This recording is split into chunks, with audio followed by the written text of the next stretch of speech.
I am extra excited about this one today. I had the awesome privilege of getting to talk to Mark Vergop about his latest book from Crossway. Mark is the lead pastor of College Park Church in Indianapolis. He is the author of the ECPA 2020 Christian Book of the Year, Dark Clouds, Deep Mercy, Discovering the Grace of Lament, which I still have to read, but I'm sure is amazing. Now he has just released a new book through Crossway, Waiting Isn't a Waste, The Surprising Comfort of Trusting God in the Uncertainties of Life. Listen, this has already been such an impactful book in my life. As I tell Mark in our chat, it's been the best book lately that I didn't know that I needed to read. Like, I really didn't think I needed to read a book on waiting. I didn't think I was bad at waiting, that I struggled with waiting until I started reading, and every chapter just exposed a new place in my life where my waiting needed to be transformed. Anyways, I highly recommend this book to you. I think it's already available, sold wherever books are bought and sold. I hope also, though, you'll listen now and enjoy and be encouraged by our conversation about it. Hope you find some answers to some of your own questions and struggles about waiting, as I asked Mark questions about waiting that came up for me after reading Waiting Isn't a Waste. So without further ado, here is my conversation with Mark Vergop. My name is Riley, and you are listening to the Riley Hepner Podcast.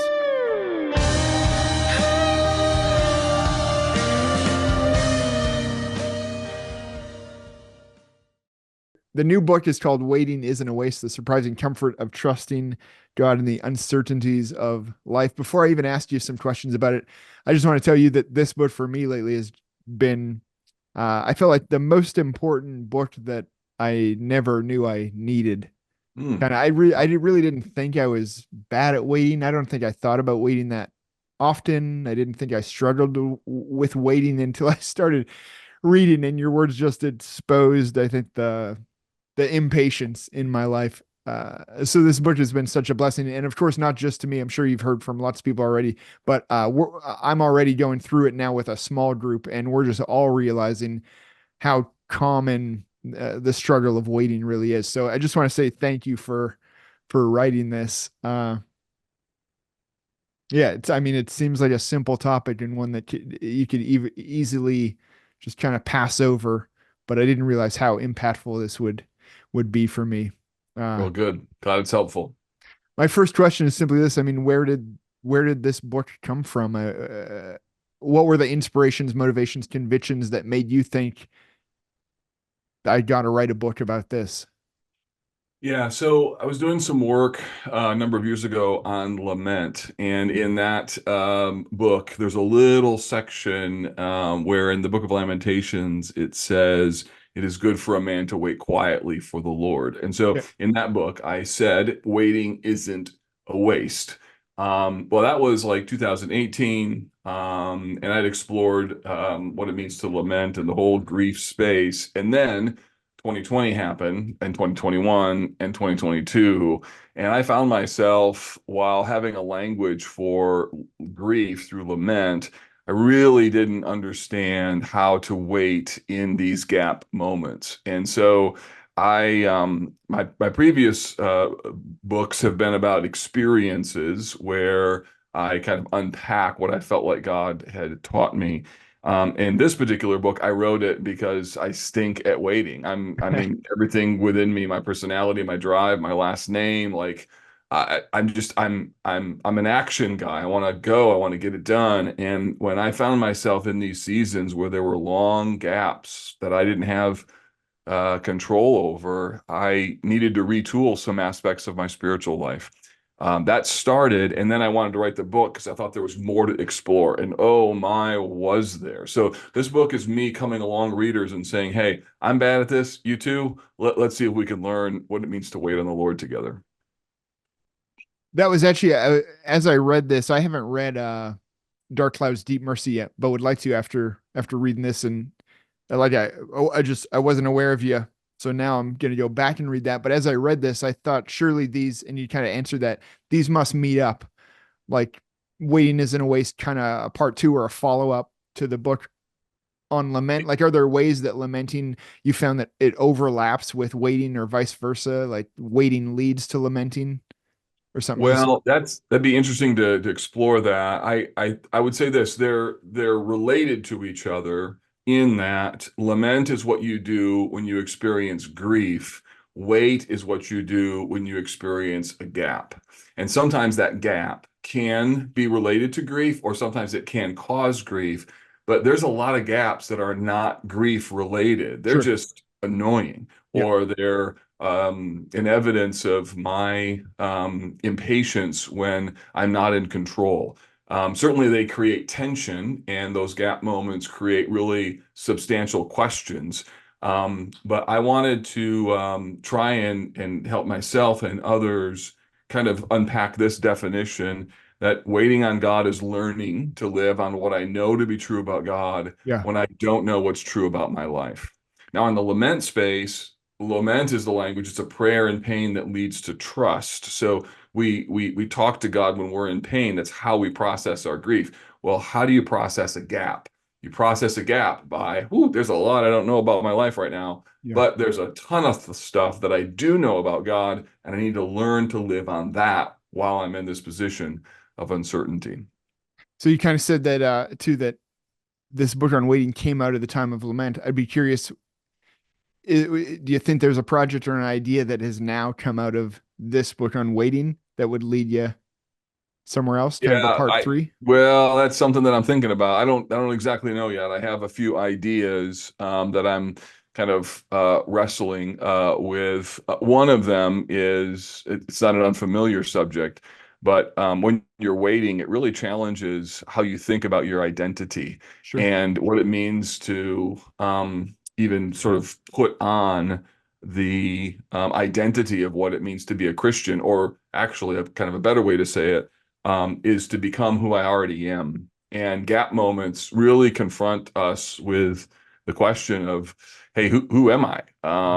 And what am I living for? And what are the spiritual resources that God has available to me and for me? So I don't write books with just subjects in mind. They, Yeah. for me, are deeply personal. I don't particularly like and enjoy writing, Yeah. but I like helping people. I like pastoring and shepherding folks through words on a page. So I'm always kind of waiting to see how the Lord leads and how the Spirit directs. In So both kind of, cases, when I taught on lament, yeah. people came out of the woodwork at my church and were like, "Oh, is there anything else, on this?" And I was like, "Not really."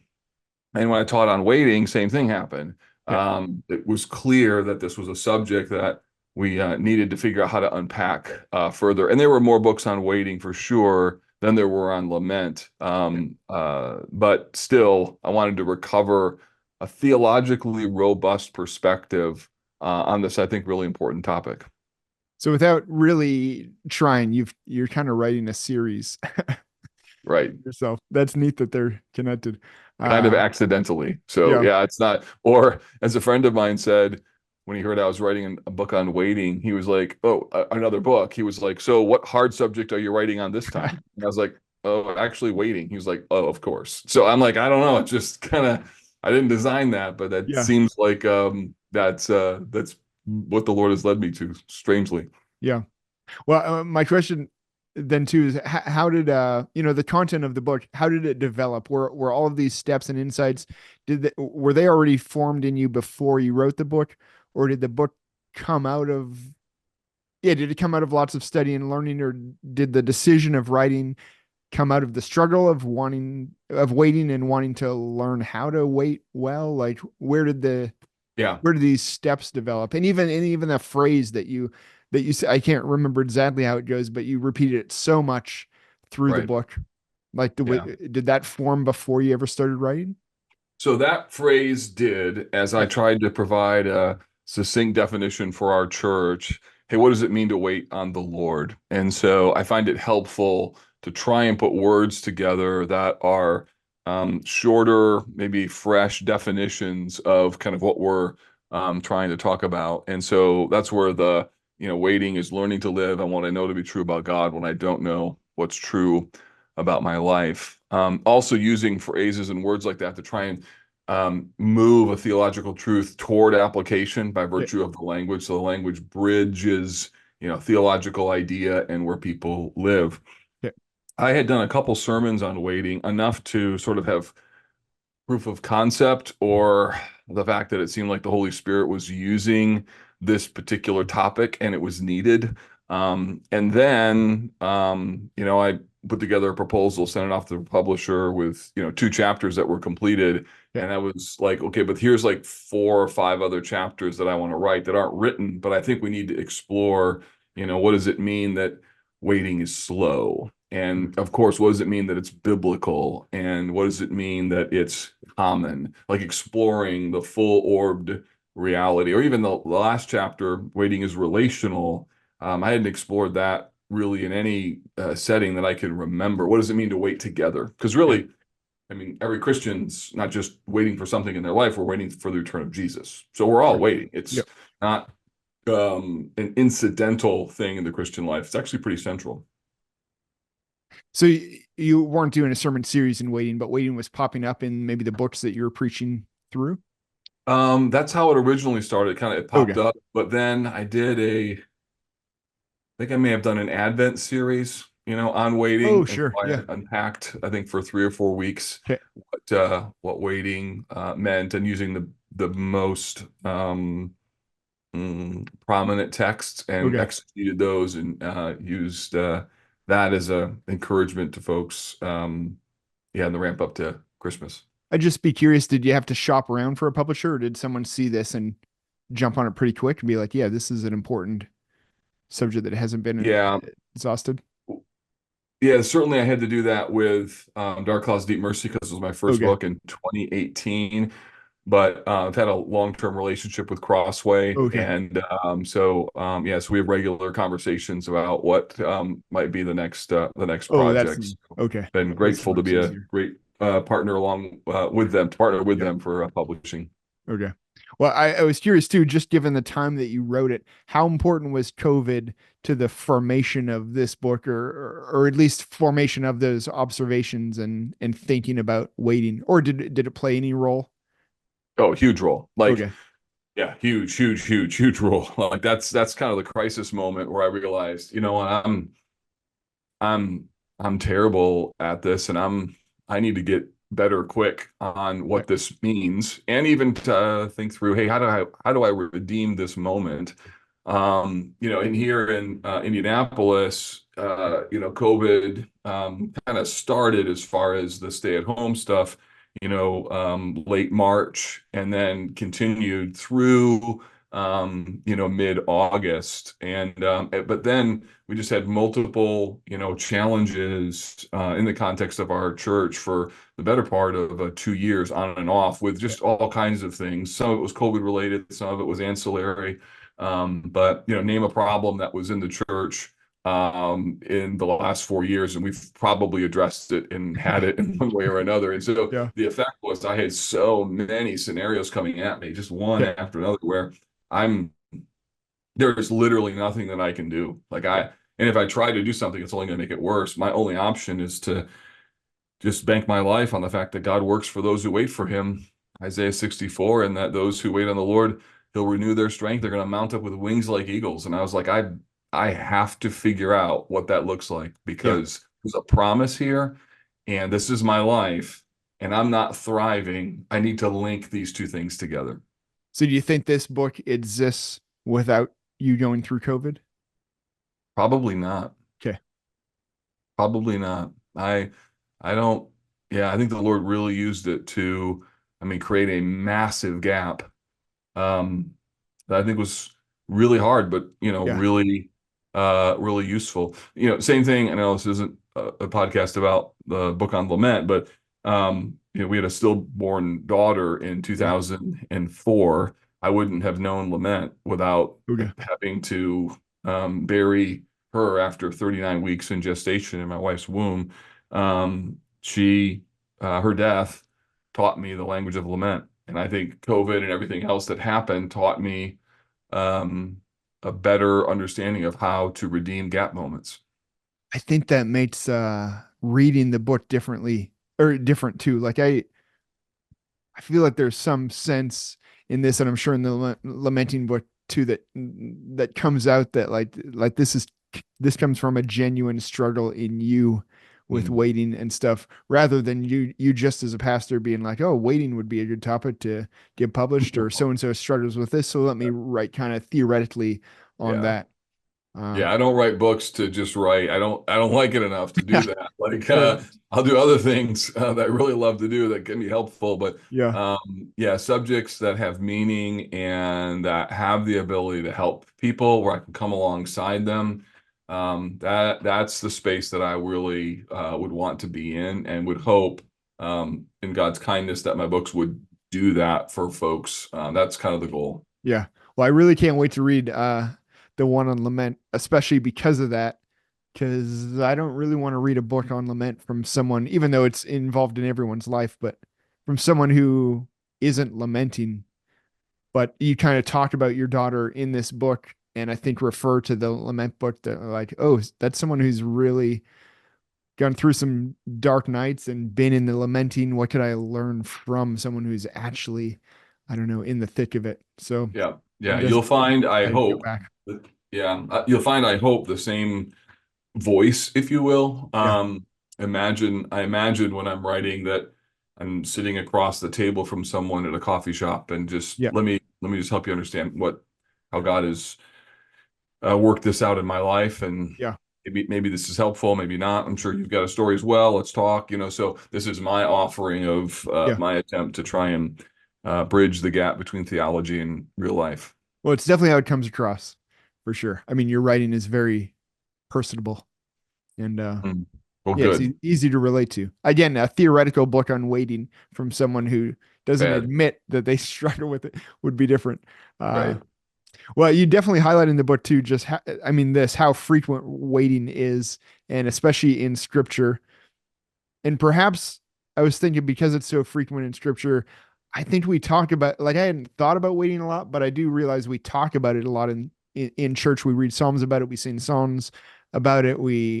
I feel like we talk about it with other Christians and kind of the Christianese, like waiting on the Lord, brother. But we romanticize it maybe in a way that like it's easy, or it's uh yeah, I like, and then when you're actually in it, you realize it's hard and difficult, and all those songs and easy phrases kind of disappear. I'd be curious, just as you wrote this, I mean, what insights did you get? Why do you think waiting is so difficult for us? And why are we so quick to think that if it's difficult, then, as you say in the book, it's not good or it's not God? Yeah, I think underneath our waiting and our disdain for it are two really significant challenges. One is we want control of our Yeah. lives. And when we have to wait, it's a reminder that we're not omnipotent, that we're not omniscient, and we're not omnipresent. So we can't be everywhere at the same time, place at the same time. We're not all powerful. We don't know everything, and that's really uncomfortable. Which is one of the reasons I think God has built waiting into the human experience. I Yeah. mean, even think of the story of the gospel. You have the crucifixion, and then there's a waiting, and then there's resurrection. Like Yeah. God could have shortened that. He could have made that not even necessary. Could have been, death of Jesus, then he rose again from the dead immediately. But no, the disciples are in Jerusalem, and God intentionally puts them in a place where they think their lives are over. And there's something about that being built into our Christianity that's in God's good plan. The other reason I think it's hard, not only for control, but I also think cultural context. Like Okay. we live in a society and culture where waiting is not only getting less and less frequent or common, it's actually monetized to reduce wait times. Yeah. And not waiting is a status symbol. If you can skip the line, jump ahead, not have to wait, like, wow, you're a special person. And so everything within our society and culture is sort of gravitationally pulling us towards this idea that I shouldn't have to wait. I should find out quickly. And we have more answers in the palm of our hands with a smartphone. We can get instantaneous answers. I just, in the book, I talk about James using the illustration of a farmer who's waiting for the latter rains. So like a farmer, when he plants or she plants, they have to wait for germination to take place. No matter what they do, germination is gonna take some time. So if you don't like waiting, probably shouldn't be a farmer. I think that's Um, the phrase that has stuck out the most to me in reading it when you said, yeah, I think I'll misquote you, but you said like waiting for the Christian should be as normal as it is for a farmer, yep. which I mean, was, and it's that, and even from a pastoral ministry perspective, like spiritual growth takes time. yeah, And so there's this idea of pastoral patience, of waiting, realizing that, hey, I'm going to do my part, but God's got to, bring about the fruit of this, and just kind of broadening our time horizons. And I think because of society and culture, and because of our desire to be in control, that's our expectations have gotten shorter and shorter and shorter regarding how long something should take. So yeah, part of our problem is we're way too surprised when waiting happens. And I think it's just a part of created order, part of a reminder I'm not God, and also part of living a little bit counterculturally in the situation that I'm placed in. yeah. That was my exact next question. I was going to ask you, to what degree, as you wrote this, did you think, oh, waiting is countercultural? Because as I was reading, I was having those thoughts like, oh, you're saying, waiting is normal, it's good. The world says it's bad. You say learn to wait biblically. The world says let's eliminate all waiting. Like you said, like you justify waiting by scripture. The world, I think, largely justifies being frustrated by waiting. Like it's okay to be Absolutely. Yeah. upset that you had to wait. I mean, yeah, it's a worldview conflict, right? If you're the center of the universe and your desires, your expectations are ultimate, and if there's an incentivization for you to be attracted to those things that make you feel like you're in control or that you're important, like taking waiting out of the equation is going to be really, really important. And so, yeah, everything in our society is going to be trending that direction, and that's not going to get um, any easier or any better. It's going to get worse. Yeah. Like it's going to continue to head that direction. And then you have, on the other hand, these commands in the scripture to wait for the Lord, or these promises that God works for those who wait for him. Well, if you don't care a thing about God, then why would you want to wait? Sure. Because you can't trust him. You don't care about his activity. Um, and at the end of the day, you just want what you want. I mean, imagine what we would be like if we got everything we wanted in the time frame in which we wanted. Yeah. So it's really a worldview clash of Yep. who's the center of the universe, who's really in control. Waiting is a daily, weekly, lifetime test to be reminded, if I'm a Christian, oh, that's right. Yeah, he's the center, I'm not. It's his plan, not mine. His timing, not mine. And I think it's a great opportunity for, frankly, Christians to platform what they believe. Was that kind of a revelation for you? Like, did you see how countercultural waiting was before you started preaching, studying, thinking about waiting? Like before I read your book, I didn't think of waiting as something that would kind of distinguish me in culture as a believer. Having read it now, I'm like, oh, we wait so differently than the world. Like this should make us look just so peculiar in how we wait. Yeah, for sure. I mean, just imagine imagine if you're in line in traffic and someone in front of you is frustrated because the person in front of them is driving slow, and they lay on their horn, and you see a bumper sticker from your church on that person's Yeah, car, and that's you're like, true. oh no, right? That's why Yep. we don't give out bumper stickers of our church to our Fair people. So I enough. don't want that to happen. But when you're in a waiting situation, it's remarkable to see how frustrated and angry people become. They're just so outraged, and it's actually an opportunity to demonstrate, man, there's something really different about Yeah. these people because of how patient, not self-centered, and they maybe even see waiting as an opportunity to redeem something. That in a really small way could be amplified out. Well, what if Yeah. you're struggling with miscarriage, or you're waiting to be married, or you're waiting for a prodigal child to come home? Like, and the people that you work with, as maybe you feel led to share about some of these struggles, waiting allows you to be honest with how hard it is, but also how redemptive it can be. And you can put those two together, I think, in a powerful opportunity to platform the gospel. Yeah. Yeah. That's a really good point. As I read too, it kept making me think of First Peter. As I realized how counterculture it was, like, that they're going to ask questions about the hope that is in you. And then when you made the connection of waiting to hope, I was like, oh yeah, that made sense that they would see how you wait and Yep. ask about this different reality. in your life. Yeah. And in fact, one discovery, I didn't have any idea about this when I started out on the journey, but waiting and hope, particularly in the Old Testament, are actually the same word, or Yeah. hope has a form of waiting in it. And so when I was writing the book, I was actually in Israel for a study tour and visit, and I asked our tour guide about the Hebrew word kavah. And he said, "You mean tikava?" And I said, "No, kavah." And I said, "What's tikava?" He said, Tikava is hope. And I said, wait a second. So wait and hope are like almost the same word. He said, oh, yeah. In the Hebrew mind, like those two go together. Okay. Wow. Wait and hope. If I was to ask your standard Western um, person, what is Yeah. do wait and hope go together? No way. I'm They're hoping that I don't have to wait. Yeah. boom. Exactly. Yeah. So it's really different. Yeah. Oh, that's interesting. And where you were in Israel, you had already started writing, so you were thinking about the That's correct. book. Yeah, Okay. yeah. I was in Israel and was about halfway through the manuscript when I was visiting there. So I was Yeah. exploring some of these thoughts and ideas. Well, you already mentioned this as this was a significant chapter for you to write or discovery, but still like to ask you about it. What did waiting teach you about the importance of the church? Like, how did your study of waiting change how you think about the body? Because I think it's such an important piece of waiting that you bring out where the church to so many no longer seems like a necessary thing in their lives, but to see how waiting actually happens within the church, like I feel like it was pointing people back to why you need to belong to a church, because waiting is normal and waiting happens with others. Yeah.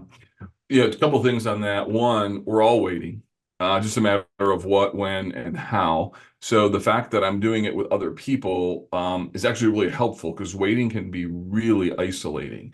You can feel very alone, but being in a community of people and to be reminded, look, what we're all doing right now from a eschatological perspective is we're waiting. We're waiting for the second return of Jesus. And in sort of other small sort of micro units or situations, we're waiting for different things. So Yeah. just that acknowledgement is really helpful. The other thing is that the corporate assembly of God's people helps us to be reminded of who God is. So if my definition of waiting is learning to live on what I know about God, know to be true about God when I don't know what's true about my life, corporate gathering of God's people helps to remind us, oh, that's right. I need to be reminded that he is holy, he's righteous, he's my refuge, he's my shelter, he's my shepherd. Like, and even the preaching of God's word, the celebrating of the Lord's table, the singing together, we get to borrow faith, borrow belief in who God is from one another, really helps us in our waiting. The third thing is that there's ways for people to minister to each other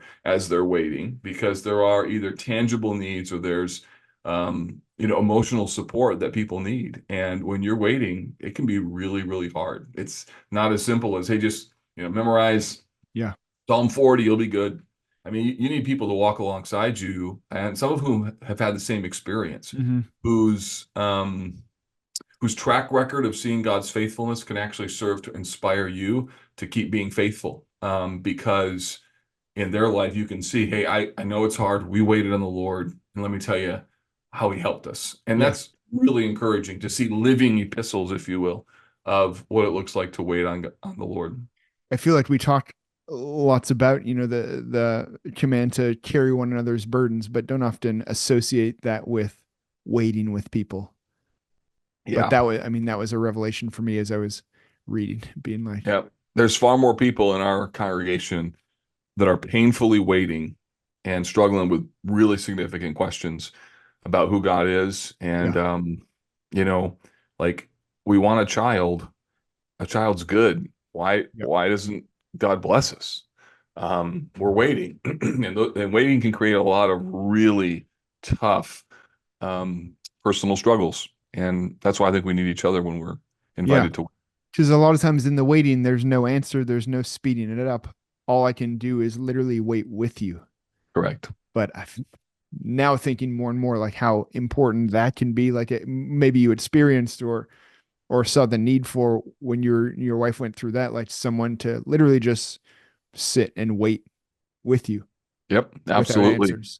Yeah, I'm reminded, I haven't said this before, but in a conversation about waiting, but in the book on lament, one particular author says, I need you to sit here beside me on my waiting bench. That's Okay. how he describes grief. I need you to sit here on my waiting bench. I'm waiting and I need you just to be here with me, which I think is a beautiful thing. Say less, sit longer, just be Yeah. close and wait with people. Did that make it into Waiting Isn't a Waste? That did not. It probably should have, Okay. but it was a dark Yeah. clouds, deep mercy. Okay. So I didn't think about the connection until this conversation. So that's That's helpful. that's a good phrase. I'll probably use that at some point. Does waiting, this was a thought I had as I read too. Does waiting ever become sinful? Like, are we ever waiting when we've waited enough and now we should be moving and acting? Like, can you get frozen in waiting?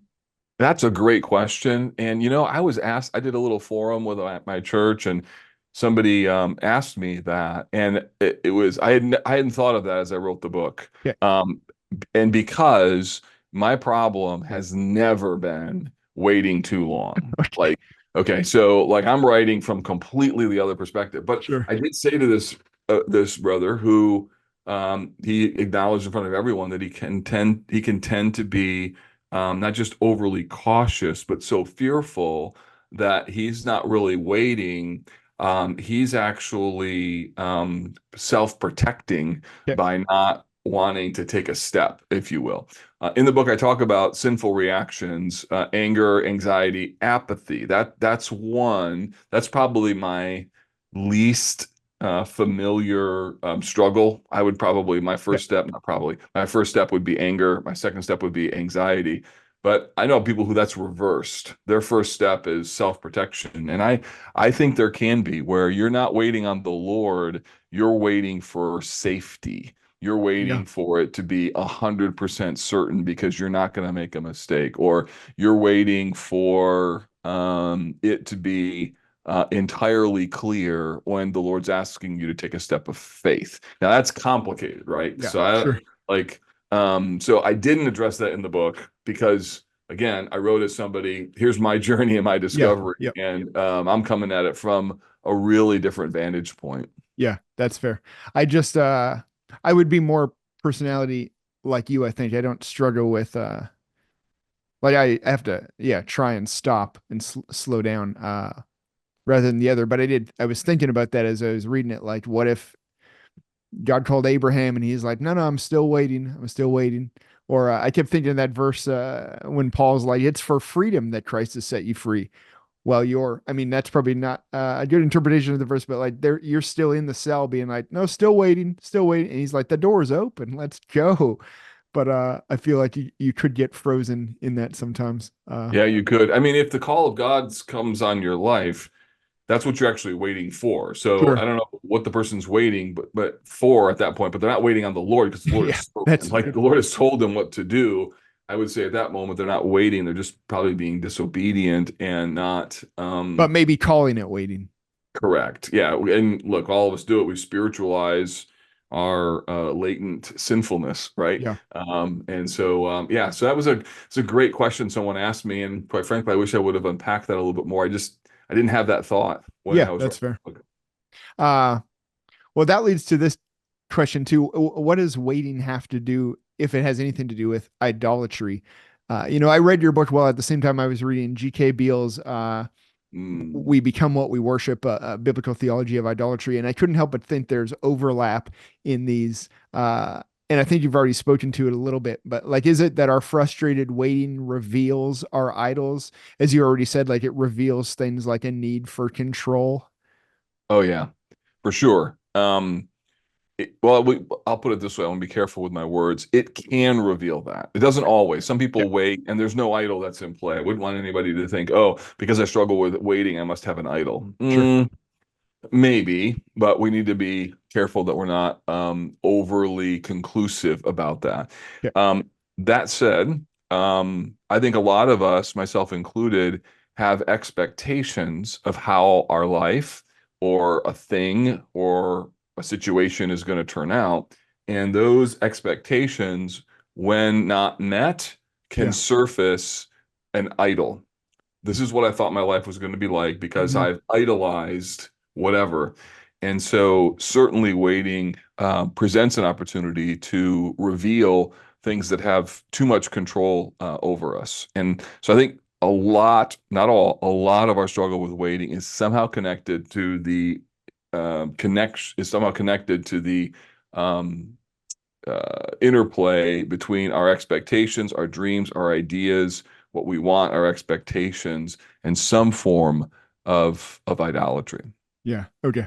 Because I mean, it's maybe it's ingrained in waiting. It's pretty hard to wait without an expectation, whether the expectation be about the timing of the waiting, Right. like God, I was ready to wait this long, but not this long, or what we're even waiting for. Like Right. usually not waiting and kind of just blank, I don't know, open handedly waiting for whatever God sends, but like waiting for God to send this. Right. Uh, yeah, definitely has had that effect on me as I've been reading your book, seeing the things in my life that, especially as you say, like trying to have control over. Right. Uh, Yeah. so It's a I was big curious. I didn't deal. know if that was your intention of the book, but it's definitely served that for me and for the group that I've been going through it with, Mm. an exposing book. Well, I'm curious too, what have been the most significant blessings that have come into your life as you've learned to wait biblically? Uh, the good things that God can and has done in your life through biblical waiting. Are there? I just you talk about a lot in the book. I think you share, but are there any that really stand out of what you learned of what God did? Yeah, I mean, I have a very different um presupposition now as it relates to waiting. And Okay. that's just miraculous for me. Like when Well, it was funny to know your last name even. yeah, right. I know. Yeah. Last name early up. Yeah, I'm telling you, like everything within me just feels like it's headed the other direction. So a couple examples. This morning, my wife and I were talking about a decision that we're kind of wrestling with, and do we do more research? Do we wait? What do we take action? What do we do? And the conversation today was, I think we just need to wait on the Lord and see what happens. And that actually has become more of a frequent part of our conversation Yeah. than it ever has. And what's amazing is I've seen the Lord work. When I give him time or just slow down and kind of welcome him into a gap moment, maybe even creating the gap, if you will, it gives God opportunity to do what he does so incredibly well.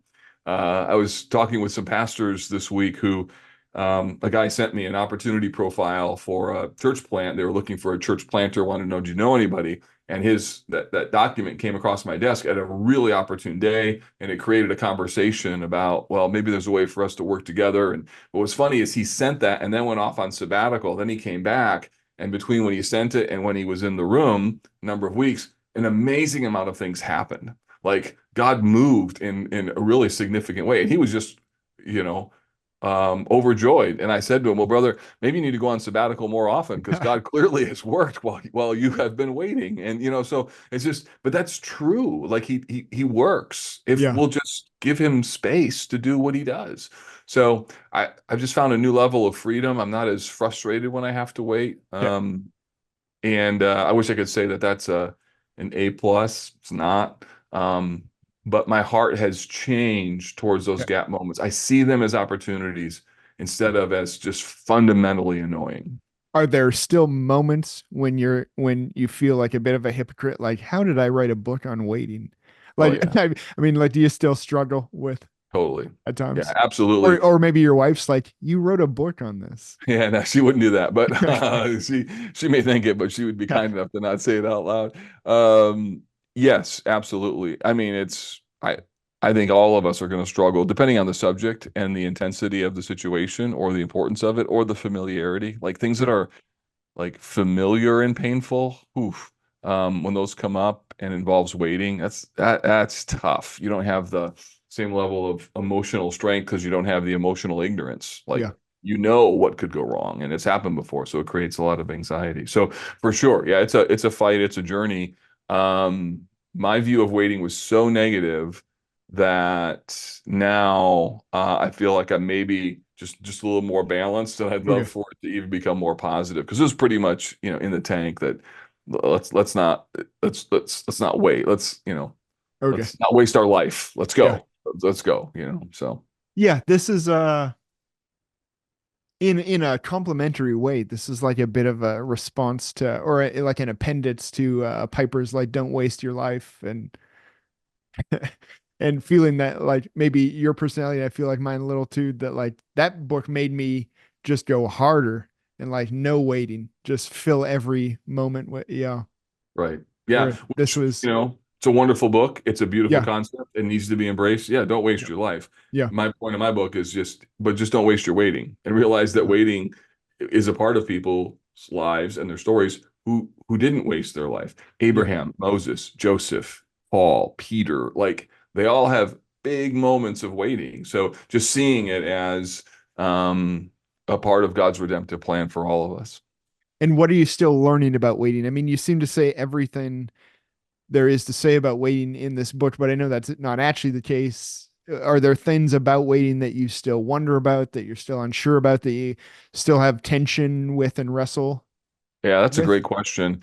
Um, One of the things is just the unique application of waiting to Okay. particular circumstances and situations, So I've had, since publishing the book, lots of conversations with folks in very different spots. Okay. And the application of waiting, and the biblical principle of it is, it's true. It just applies very differently depending upon the circumstance. The one thing that you mentioned too has been a curiosity for me, which is the passivity piece. So Okay. that would be probably one big one that I was like, oh, that's really intriguing, and needs to be unpacked and explored further. I think there also is a slight difference in terms of how the Psalms and the Old Testament talk about waiting and Okay. how New Testament authors do. Um, and I don't know exactly why that is. There's similarity, but there's a little different angle.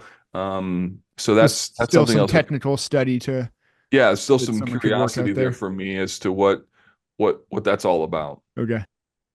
Well, again, Mark, thank you for writing this. I feel like as you write books, as anyone does, usually probably you don't think of the impact it's going to have, but at least up here in rural British Columbia, it's been a very impactful book already. Well, In good. a pastor's life, who I feel like I'm supposed to have it all together or something, but and everyone I'm reading it with. So thank you for it. And I just wanted to ask you one last question, which I always like to ask, just because other people work as kind of bibliographies for me. What books are you reading now, or are there any books that have really stood out in your life that are books you recommend to people as must reads? Yeah. So, I've read a lot of stuff by Eugene Peterson over Okay. the last number of years, really helping me. The Contemplative Pastor, How to Run with Horses, um, Long Obedience in the Same Direction. Those were books that just were really, Yeah, that um, one got quoted a fair bit in here, I think, right? it did. Long Yeah, it was obedience. very formative. Okay. A friend of mine has taken kind of the best of Eugene Peterson and put it into a book called The Unhurried Pastor.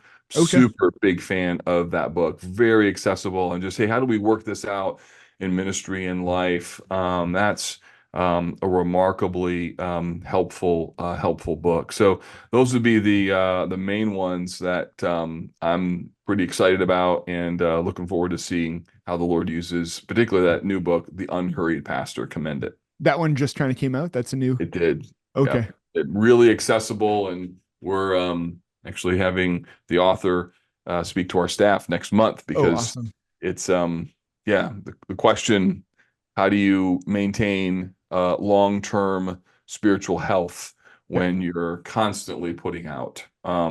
So it's really helpful. Okay. I appreciate that. I'll have to check that out. And again, just thank you for your time, Mark. Thanks for the book and very nice to meet you. Thanks. Nice to meet with you as well, and thanks for the time today.